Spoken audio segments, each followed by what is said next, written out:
Hello बच्चों, good morning. कैसे हो आप सब? आई होप आप सब अच्छे होंगे। आज हम वादे के मुताबिक अपनी जो साइंस है क्लास नाइन्थ की उसका दूसरा लेक्चर लेके आ गए हैं। ये इसका क्लास नंबर 2 है, क्लास नंबर सेकंड है ये।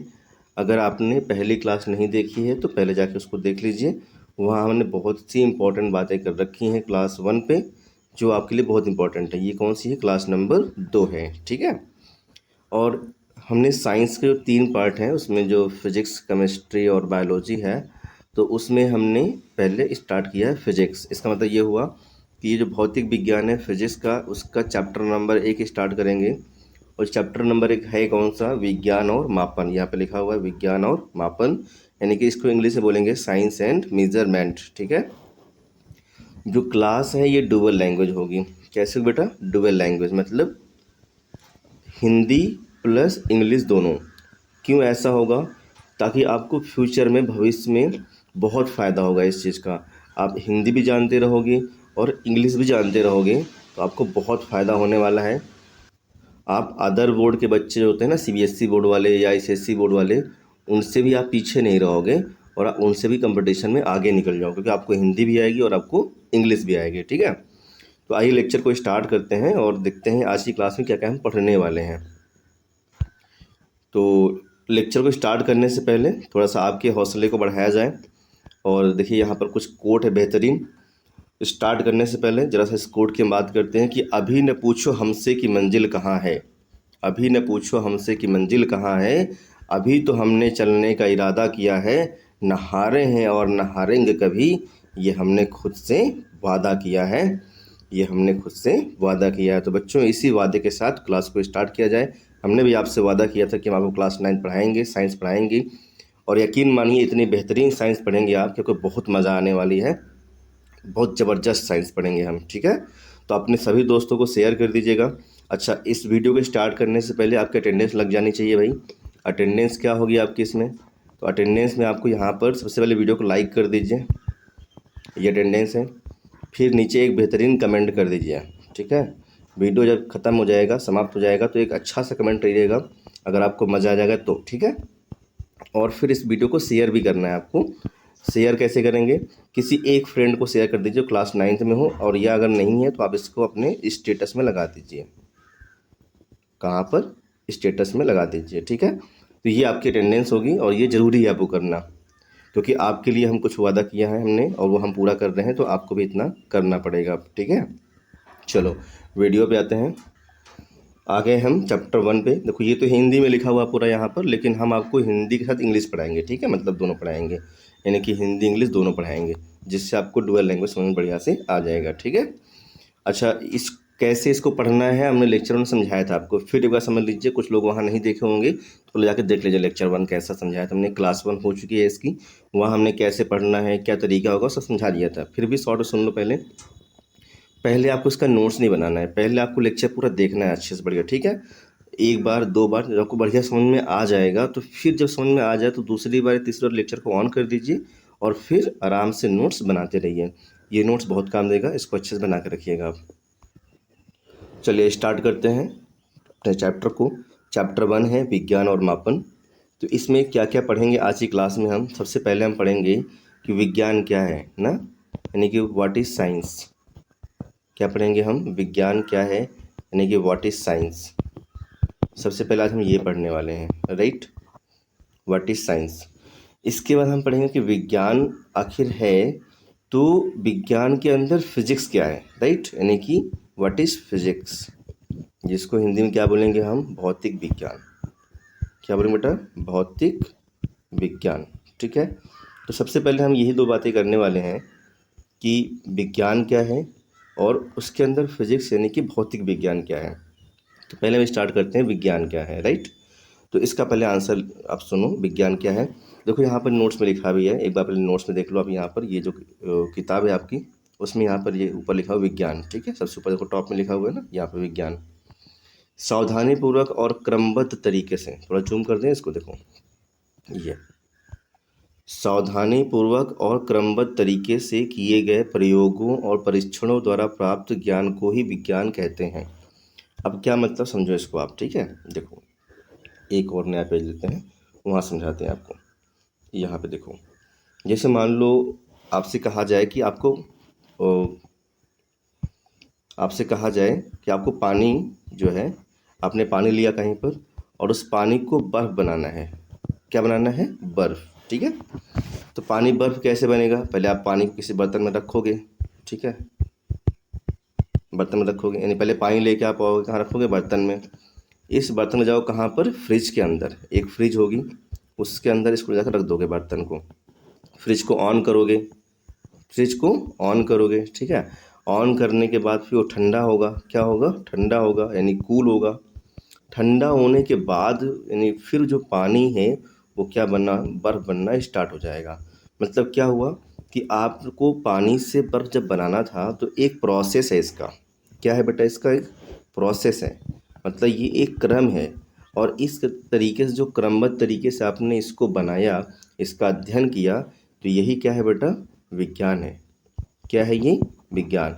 यानी कि कोई चीज़ हम जब क्रमबद्ध तरीके से जिसका प्रयोग द्वारा अध्ययन करते हैं और उस अध्ययन को ही हम क्या कहते हैं? विज्ञान कहते हैं। तो यही आपके इसमें देखिए लिखा हुआ है कि सावधानी पूर्वक और क्रमबद्ध तरीके से। क्या लिखा हुआ है? सावधानी पूर्वक और क्रमबद्ध तरीके से किए गए परीक्षणों द्वारा प्राप्त ज्ञान को ही विज्ञान कहते हैं। तो ये डेफिनेशन सही है, आप इसी डेफिनेशन को अच्छे से याद कर लीजिए। सावधानीपूर्वक और क्रमबद्ध तरीके से किए गए प्रयोगों और परीक्षणों द्वारा प्राप्त ज्ञान को ही विज्ञान कहते हैं। ओके, चलो नेक्स्ट पे आते हैं हम। इस पे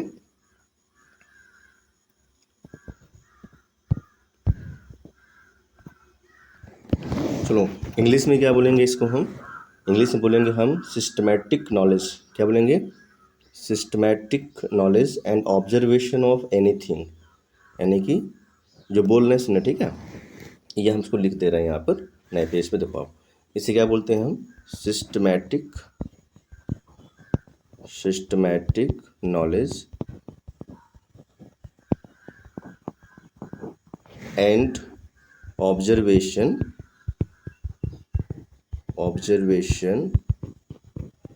of things is called science. तो ये इंग्लिश में है। ठीक है, किस में हो गई? इंग्लिश में। और हिंदी में तो आपके यहाँ पर लिखा हुआ है परिभाषा कि हिंदी में आपको ये यहाँ पर लिखी गई है कि सावधानीपूर्वक और क्रमबद्ध तरीके से किए गए प्रयोगों और परीक्षणों द्वारा प्राप्त ज्ञान को ही विज्ञान कहते हैं। देखो आराम से पढ़िए और अच्छे से पढ़िए। ठीक है, कोई जल्दबाजी नहीं है, पूरे 1 साल का टाइम है। और चाहे आप एक दिन में सिर्फ 3 डेफिनेशन ही पढ़िए, लेकिन बहुत अच्छे से याद कर लीजिए जो आपको हमेशा के लिए याद हो जाए। तो ये हमने डेफिनेशन किसकी पढ़ लिया? तो डेफिनेशन पढ़ लिया हमने विज्ञान की। ठीक है, अब हम पढ़ेंगे कि विज्ञान के अंदर क्या पढ़ना है हमको? भौतिक विज्ञान, यानी कि फिजिक्स पढ़ना है। तो सवाल ये है कि फिजिक्स क्या है? What is physics? तो अब इसका आंसर करते हैं कि व्हाट इज़ फिजिक्स। देखो तो क्वेश्चन क्या है यहाँ पर कि विज्ञान यानी कि फिजिक्स क्या है। ठीक है, तो लिखोगे आप what is physics. What is physics यानी कि भौतिक विज्ञान क्या है? What is physics. ठीक है, इसका आंसर करेंगे हम यहाँ पर। अच्छा, आंसर करने से पहले आप समझ लो, ठीक है, कि फिजिक्स है क्या। जैसे हम जो बोल रहे हैं ना, तो हमारा बोलना, ठीक है, पहले इसका उदाहरण समझो। उदाहरण क्या है इसका? जैसे हम बोल रहे हैं, ठीक है, तो बोलना, आप सुन रहे हो तो सुनना। ठीक है, यानी कि साउंड। क्या बोलेंगे? साउंड। आप देख रहे हो यानी कि आपका देखना। ठीक, बोलना, सुनना, देखना। आपके यहाँ पंखा चल रहा है तो पंखा चलना। ठीक है, आप चल रहे हो, घूम रहे हो, यानी आपका चलना घूमना। ठीक, बिजली आपके यहाँ है तो यानी कि इलेक्ट्रिसिटी, यानी कि बिजली। ठीक है, तो गाड़ी चल रही है, मोटर चल रही है, गाड़ी का चलना, पंखा घूमना। तो ये सब क्या है? फिजिक्स है। राइट, अभी तूफान भी आती है, हवा चलती है और बारिश होती है तो तूफान का आना, बारिश होना। ठीक है, पानी का जमना, पानी का भाप बन जाना। तो ये सब क्या है? फिजिक्स है। तो ये चीज़ें सब जो हम देखते हैं, जो सुनते हैं, जो हमारे आसपास होता है, इस सबको क्या बोलते हैं बेटा? फिजिक्स। और जो हमारे आसपास होता है उसको हम बोलते हैं इन्वायरमेंट। क्या बोलते हैं बेटा? इन्वायरमेंट। क्या बोलते हैं? इन्वायरमेंट, यानी क्या बोलते हैं? पर्यावरण या पर्यावरण, क्या बोलेंगे, पर्यावरण, ठीक है। और अपने आसपास की चीज़ों को और भी हम एक नाम देते हैं, उसे बोलते हैं नेचर। क्या बोलते हैं बेटा, नेचर, यानी क्या बोलते हैं, प्रकृति। हिंदी में क्या बोलेंगे, प्रकृति, ठीक है। यानी कि प्रकृति में या नेचर में जो कुछ घटनाएं घट रही हैं, बोलना, सुनना, देखना, चलना, बिजली चलना, पंखा चलना, गाड़ी, तूफान आना, बारिश होना, इस सब को क्या बोलते हैं, फिजिक्स बोलते हैं, राइट। तो नेचर में जो कुछ हो रहा है वो सब क्या है, फिजिक्स है, राइट। जैसे दीवार पे आप मारोगे आवाज़ आएगी, ठीक है, लाइट दिखाई पड़ रही है, सनलाइट हो रही है, वो सब चीज़ें क्या है, फिजिक्स है। तो नेचर के अंदर जो कुछ फिनोमिना हो रहा है, जो कुछ नेचुरल फिनोमिना हो रहा है, प्राकृतिक परिघटनाएं हो रही हैं, वो सब क्या है बेटा, फिजिक्स हैं। समझ गया फिजिक्स क्या है। तो जो कुछ आपको दिखाई पड़ रहा, सुनाई पड़ रहा, जो कुछ घटना घट रही है, वो सब क्या है, फिजिक्स है इसमें। अब इसकी हम परिभाषा कैसे बनाएंगे, तो वो आप नोट कर लो यहाँ पर। इसकी परिभाषा क्या बनेगी, देखो आप। तो परिभाषा बनेगी, तो पहले हिंदी में देख लो, हिंदी में लिख लो कि प्रकृति में होने वाली, प्रकृति में होने वाली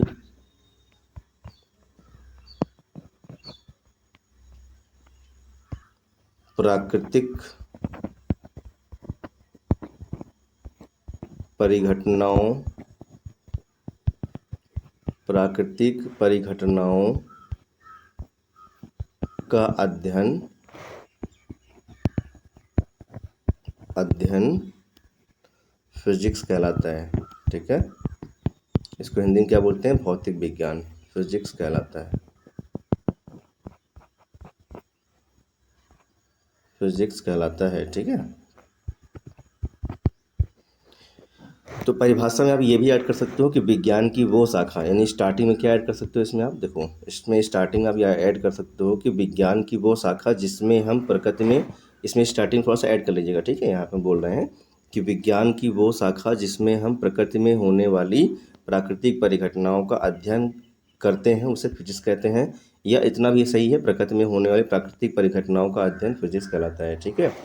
अब इसको इंग्लिश में कैसे बोलें, इंग्लिश में कैसे बोलेंगे, तो इंग्लिश में इसको लिखेंगे द ब्रांच, क्या बोलेंगे, the branch of science, the branch of science where we study about nature, nature and natural phenomena, क्या बोलेंगे, natural phenomena, PHENOMENON, natural phenomena is called physics, ठीक है। तो आई होप सो कि आपको इसकी परिभाषा समझ में आ गई बढ़िया से। एक बार फिर से इसको अच्छे से याद कर रीड कर लीजिएगा, आपको अच्छे से याद हो जाएगा। तो यहाँ से हमने स्टार्टिंग से देखते हैं। तो हमने सबसे पहले आज जो पढ़ी अभी के इतने लेक्चर में, वो हमने सिर्फ इतना पढ़ा कि विज्ञान क्या है, यानी कि व्हाट इज साइंस, और विज्ञान के अंदर भौतिक विज्ञान यानी कि फिजिक्स क्या है, दोनों की परिभाषा हमने हिंदी में और इंग्लिश में समझ लिया है। तो आप इसको यहाँ तक पॉज कर लीजिए और इसको यहाँ तक नोट कर लीजिए, या पूरा लेक्चर ख़त्म होने दीजिए, फिर दोबारा जब लेक्चर को प्ले करिएगा तब नोट करिएगा, ठीक है। हम चलते हैं नेक्स्ट आगे। चलो अब बेटा देखो, यहाँ पर ये है ना कि मान लो कि फिजिक्स यानी कि नेचर, अगर हम नेचर की बात करते हैं तो नेचर यानी कि प्रकृति में कोई घटना हो रही है, जैसे मान लो कि तूफान आया, ठीक है, क्या आया, तूफान आया। तो हम न्यूज़ में सुनते हैं ना कि तूफान की स्पीड है 700 किलोमीटर प्रति घंटा, ऐसा न्यूज़ में बताता है। या मान लो कोई गाड़ी से जा रहा है, तो हम उससे पूछते हैं भाई तुम्हारी स्पीड कितनी है, तो बोलता है कि मैं जा रहा हूँ 50 किलोमीटर प्रति घंटे की स्पीड से चल रहा हूँ।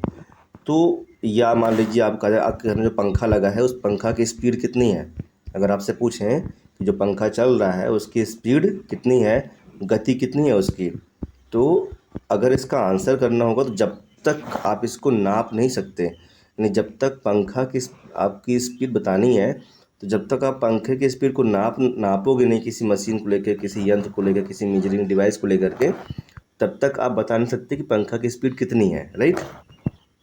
यानी फ़ैन चल रहा है लेकिन उसकी स्पीड बताना है तो पहले आपको नापना पड़ेगा। तो वैसे ही प्रकृति में कोई प्राकृतिक परिघटना होती है बेटा, तो उसको बताने के लिए पहले हमको उसको नापना पड़ता है। क्या करना पड़ेगा? उसको हमको नापना पड़ेगा। इसका मतलब ये हुआ कि किसी प्राकृतिक परिघटना को बताने के लिए हमें उसका मापन करना बहुत ज़रूरी है। तो मापन, अब सवाल ये है कि आखिर मापन करना ज़रूरी है, तो मापन क्या है? यानी इंग्लिश में क्या बोलते हैं? मेजरमेंट। क्या बोलते हैं इसको हम? मेजरमेंट। तो एक बार देखो आपके इसमें नोट्स में ही लिखा हुआ है मापन क्या है, फिर समझाते हैं आपको वैसे प्रैक्टिकली, ठीक है। देखो मापन क्या है यहाँ पर, तो लिखा हुआ है कि मापन मेजरमेंट पर आधारित है। किसी भी राशि की माप के लिए कुछ मानक मापों की आवश्यकता होती है। इसी मानक को उस राशि का मात्रक कहते हैं, ठीक है। मतलब क्या है समझो आप। यानी कि मापन में क्या बोल रहा है, देखो आप मापन में ये बोल रहा है कि जैसे मान लो कि आपको सपोज दैट आलू खरीदना है। क्या खरीदना है? आलू। तो आलू तो है नहीं कि आपको 5 लीटर दे देगा आलू। आलू तो किलो में मिलेगा। किसे मिलेगा? किलो में। 2 किलो, 3 किलो, 5 किलो। तो इसको नापेगा ना, इसको मेजरमेंट करेगा ना। तो वही मापन है। तो मापने के लिए मतलब एक अपना तराजू लेकर के आएगा, उसमें नापेगा, ठीक है। तो तराजू क्या है? मतलब उसमें बाट रखेगा ना, 2 किलो, 5 किलो, जितना आपको चाहिए उतना बाट रखेगा। तो जो बाट रखता है ना, वो क्या है? स्टैंडर्ड है। वो क्या है? मानक। क्या बोलते हैं उसको हम? मानक। इंग्लिश में क्या बोलते हैं उसको हम? स्टैंडर्ड, ठीक है। स्टैंडर्ड, NDARD, ठीक है, स्टैंडर्ड। या जैसे मान लीजिए आपको कपड़ा खरीदना है। क्या खरीदना है? कपड़ा। अब ये तो है नहीं कपड़ा आपको 5 किलो देगा उठा करके। कपड़ा लोगे तो आपको कुछ ना कुछ देगा, 2 मीटर, 5 मीटर, 6 मीटर, ऐसे कोई ना कोई कपड़ा देगा। अगर आप दुकान पे गए होगे ना, तो आपको आपने देखा होगा कपड़ा नापने के लिए एक मीटर रखा होता है। क्या रखा होता है बेटा? मीटर या सेंटीमीटर रखा होता है। तो मीटर सेंटीमीटर में कपड़ा नाप के देता है वो। तो ये जो मीटर सेंटीमीटर है, इसे क्या बोलते हैं? मानक। क्या बोलते हैं बेटा? मानक, ठीक। तो यही जो मानक है जिससे हम कोई चीज़ नापते हैं, इसका मतलब ये हुआ कि यही मानक को हम क्या बोलते हैं? मापन। क्या बोलेंगे? मापन। या ऐसे समझ लो आप, अगर आपको और अच्छे समझना है ऐसे देख लो आप। जैसे मान लो आपको कपड़ा लेना है 2 मीटर। कितना लेना है? 2 मीटर, ठीक है। तो मान लीजिए उसके पास एक स्केल है, एक पटरी है, स्केल है, जिसकी लंबाई कितनी है? 1 मीटर है। तो मान लीजिए पूरा कपड़ा ऐसे रखा हुआ है, तो और इस कपड़े में पहले यहाँ तक नापेगा, बोलेगा 1 मीटर हो गया। फिर और नापेगा, बोलेगा यहाँ तक कितना? 1 मीटर और हो गया। तो पूरा कितना हो गया बेटा? यहाँ से यहाँ तक 2 मीटर हो गया। तो कपड़ा को यहाँ से काट देगा और इतना कपड़ा आपको दे देगा उठा करके। इसका मतलब ये हुआ कि उसने इस स्केल को 2 बार रखा, एक बार यहाँ तक रखा और फिर एक बार यहाँ तक रखा। तो इसने 2 बार इसकी तुलना किया। क्या किया बेटा? इसको तुलना किया। किससे? स्केल से। किससे किया? स्केल से। और कौन सी स्केल है ये? मीटर स्केल है। कौन सी बेटा? Metre scale. तो मीटर स्केल से जो तुलना किया हुआ है 2 बार, इसी तुलना करने को हम बोलते हैं मापन। क्या बोलते हैं बेटा? मापन। क्या बोलेंगे? मापन, ठीक है। देखो ये इसका एक उदाहरण हो गया। एक और समझाते हैं आपको, इससे बेहतरीन उदाहरण क्या है। देखो आप, देखो यहाँ पे देखो। जैसे मान लो कि आपको मार्केट गए, आपको आलू खरीदना है, ठीक है। तो आलू खरीदने के लिए जो दुकानदार है उसके पास एक तराजू होता है। तराजू में इस साइड इस तरीके से रखेगा आलू और इस साइड इधर रखेगा बाट, ठीक। तो मान लीजिए उससे आपने कहा कि भाई मेरे को 5 किलो आलू दे दो। तो इस साइड रखेगा वो बहुत सारे आलू। क्या रखेगा? आलू, ठीक है बेटा। और इधर लेके आएगा 5 kg का बाट। आपने देखा होगा ना, वो इस तरीके करके बना होता है, एक बाट होता है ऐसे करके, उसमें यहाँ 5 लिखा होता है ना, 5। उसको रखेगा ला करके यहाँ पर। फिर दोनों को तौलेगा। जब ये दोनों बराबर हो जाएगा तो क्या बोलेगा कि आलू आपका 5 किलो हो गया। यही बोलता है ना, सबने देखा होगा ना इसको अच्छे से बढ़िया से। तो आलू कितना हो गया? 5 किलो। मतलब इधर रखा हुआ है आलू, इधर रखा हुआ है बाट, और जब ये दोनों बराबर हो गया तो इसे क्या बोलते हैं हम? कि आलू 5 किलो हो गया। इसका मतलब इस आलू को इस बाट से उसने क्या किया बेटा? तुलना किया। क्या किया? तुलना किया। तुलना कैसे किया? देखो, अगर आलू कम हो रखा होगा तो और आलू डालेगा इसमें, आलू ज़्यादा होगा तो निकाल लेगा। मतलब क्या कर रहा है? तुलना ही कर रहा है ना। जब तक दोनों बराबर नहीं हो जाएगा तब तक बोलेगा 5 किलो आलू नहीं हुआ। अगर ज़्यादा आलू को तो निकाल लेगा, कम आलू को तो और डालेगा। तो तुलना ही तो कर रहा है इसको। तुलना को बोलते हैं कंपैरिजन। क्या बोलते हैं बेटा? कंपैरिजन। इसका मतलब आलू को वो कंपेयर कर रहा है किससे? 5 kg के बटखरे से। तो बस यही हम समझ लेते हैं कि जो आलू है बेटा, इसको बोलते हैं फिजिकल क्वांटिटी। क्या बोलते हैं? बोलो क्या बोलते हैं? Physical quantity. इसको हिंदी में बोलते हैं भौतिक राशियाँ। क्या बोलते हैं बेटा? भौतिक राशियाँ, ठीक है। और ये तो जो हमारे 5 केजी के बाटे से बोलते हैं स्टैंडर्ड। क्या बोलते हैं? स्टैंडर्ड। तो मतलब अब सुन लो ऐसे, ये तो बहुत सारा लिख गया। देखो इसका मतलब ये हुआ कि एक साइड रखा हुआ था आलू। क्या रखा हुआ था? आलू। एक साइड रखा था 5 केजी का बाट। क्या रखा था? बाट। तो आलू क्या है हमारे पास में? भौतिक राशि है। क्या है बेटा?